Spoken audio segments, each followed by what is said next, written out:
Friends இந்த வண்டி வந்து பார்த்தீங்கன்னா ஃபியட் புண்டோ 2014 மாடல் இந்த வண்டியில் என்ன கம்ப்ளைண்ட்னா ஒரு தேர்ட் கியர் ஃபோர்த் கியர் தான் problem. Third gear fourth gear gone வந்து பார்த்தீங்கன்னா இதில் தேஞ்சு போனதுனால அந்த கியர் உங்களுக்கு என்கேஜ் பண்ணும்போது நாய்ஸ் வரும். அதுதான் இதோட கம்ப்ளைண்ட்டு. இந்த வண்டியோட தேர்ட் கியர் ஃபோர்த் கியரோட கோன் பாருங்கள் ஃப்ரெண்ட்ஸ். இதில் வந்து பார்த்தீங்கன்னா நான் டாட்டாவோட கியர் பாக்ஸு இந்த கியர் பாக்ஸ் வந்து பார்த்தீங்கன்னா டாட்டா விஸ்டாக்காக வரும். அதனால் அந்த கியர் பாக்ஸோட கோன் தான் நான் வாங்கியிருக்கேன்.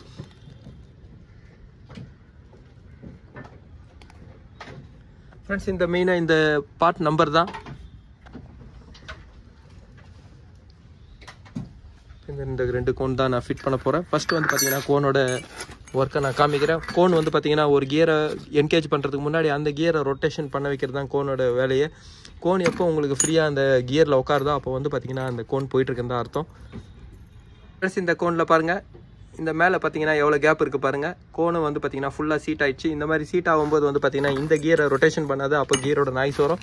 நான் புதுசு போட்டு காமிக்கிறேன். ஃப்ரெண்ட்ஸ் இது புது கோன் பாருங்கள்.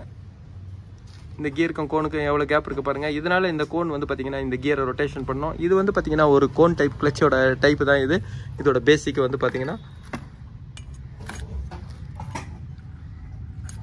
போடும்போதே வந்து பார்த்தீங்கன்னா இந்த கியரை ரொட்டேஷன் பண்ணோம், அப்போ கியர் வந்து பார்த்தீங்கன்னா ஸ்மூத்தாகும். இப்போ நான் இந்த கியர் பாக்ஸை அசம்பிள் பண்ணுறேன். ஃப்ரெண்ட்ஸ் இப்போ இந்த கியர் பாக்ஸில் எல்லாமே செட்டிங் பண்ணிவிட்டேன். இதோட கியர் பாக்ஸ்லேயே வந்து பார்த்தீங்கன்னா செலக்ட்ரிக் இந்த லாக் தான் நான் இப்போ இதில் போட்டிருக்கேன். இதை போட்டுட்டு தான் வந்து பார்த்தீங்கன்னா கியர் பாக்ஸோட ஹவுசிங்கை நீங்கள் போடணும். 3rd and 4th gear cone ரெண்டுமே வந்து பார்த்தீங்கன்னா நான் இதில் சேஞ்ச் பண்ணியிருக்கேன்.